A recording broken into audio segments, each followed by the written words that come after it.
불안한 당신에게 세 번째 사례 말씀드리겠습니다.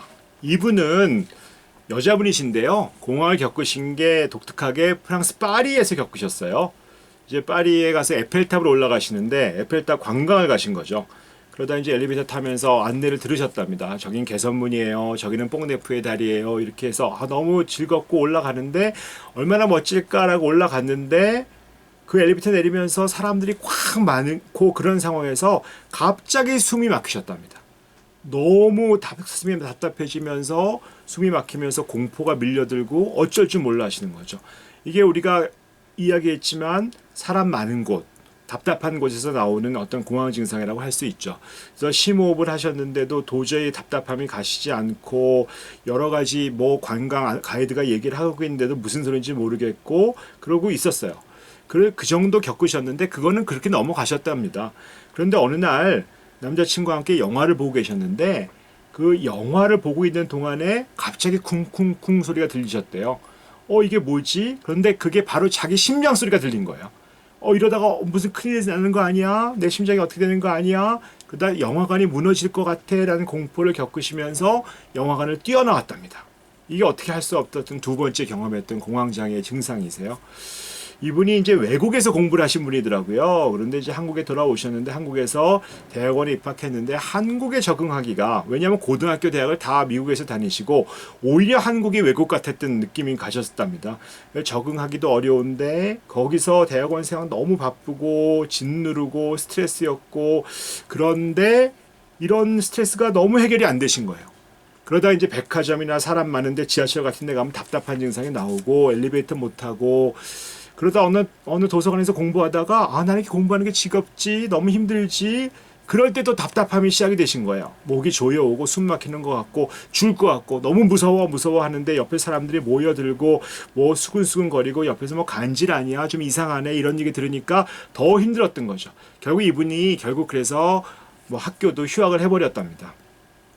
이 안에 자기 안에 있는 불안이 뭘까? 뭐 학교를 그만두니까 부모님은 걱정 너무 하시게 되고, 그런데 이제 이 불안에 져버렸다는 느낌, 내가 패배자가 됐다는 느낌 같은 게 있어서 병원에 가셨는데 결국 병원에서 이제 공황장애 진단을 내려줬는데요. 하여튼 내가 스스로 나는 충분히 이겨낼 수 있다, 약에 의존하고 싶지 않다, 그런 마음으로 약을 드시지 않았답니다.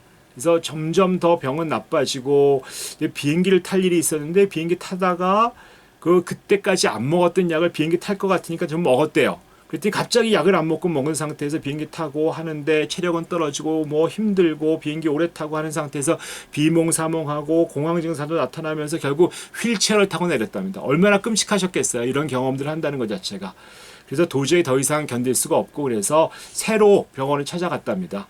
그래서 이제 조곤조곤하게 얘기를 들어보니까 그동안 잘 살아왔다고 생각했는데 사실 자기 나름대로의 어떤 힘들었던 과거의 옹의들이 있었고, 그런 이야기 속에서도 사실은 그걸 잘 들어주면서 상담하면서 이제 약도 잘 먹고 드디어 이제 공황을 낳았다는 것이죠.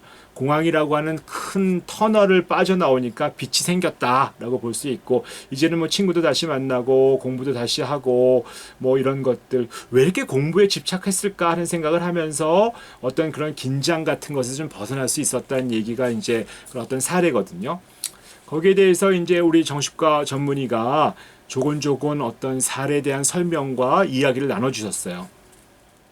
그 선생님 말씀에 의하면 이 불안이라고 하는 건 신호등이다. 빨간 신호등이죠.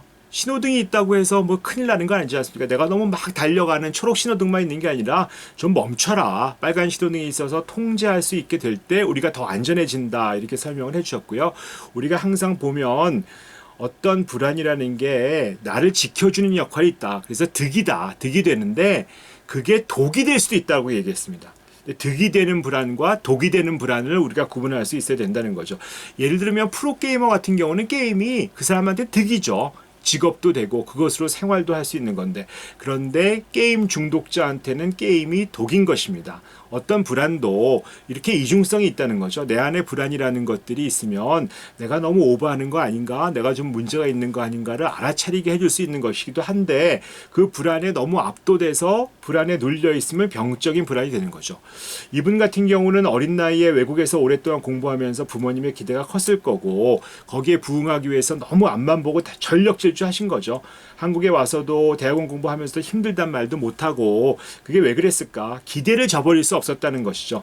낯선 환경에서 적응하는 것도 쉽지 않은데 학업량도 힘들고 그러면서 그 압박감이 불안으로 다가가고 그래서 결국 공황이 나타나는 거죠.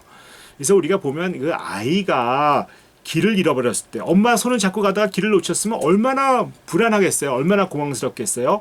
그래서 이 어린아이가 방치하면 애들한테 트라우마가 된다고 하지 않습니까? 이런 것처럼 애를 또 너무 놀래게 하는 것들 자체가 어떤 잠재적인 불안으로 갈 수 있다. 애들 뭐 놀이하면서 애를 너무 놀라게 하는 경우도 있거든요. 이런 것도 아이한테는 공포일 수 있고 아이 놀리지 마라 하는 말씀도 해주시고요.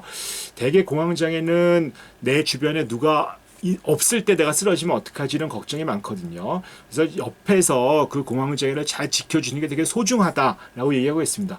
이분 같은 경우는 부모님도 잘 이해해 주셨고 좋은 남자친구도 있었고 그래서 회복이 잘 되었던 것 같고요. 그래서 결국 공황장애가 있을 때는 항상 내가 얼마나 고통스러운지 주변하고 나누시는 게 제일 중요합니다. 그래야 옆에서 인정도 받고 도움도 받으면서 정서적으로 안정이 될 수 있거든요. 이 불안이라고 하는 것이 내가 힘든 것들에 대한 어떤 신호등이기 때문에 그 불안에 너무 압도되지 마시고 내가 불안하다는 것을 좀 알아차리고 이제부터 조금 그 불안에 압도되는 것이 아니라 이 불안이 나에게 무엇인가 말하려고 하는 것이구나 하는 것들을 좀 알아차리시면 훨씬 지내기 좋아하실 것이다 라고 하는 것이 바로 이 세 번째 이야기라고 볼 수 있겠습니다. 이상입니다.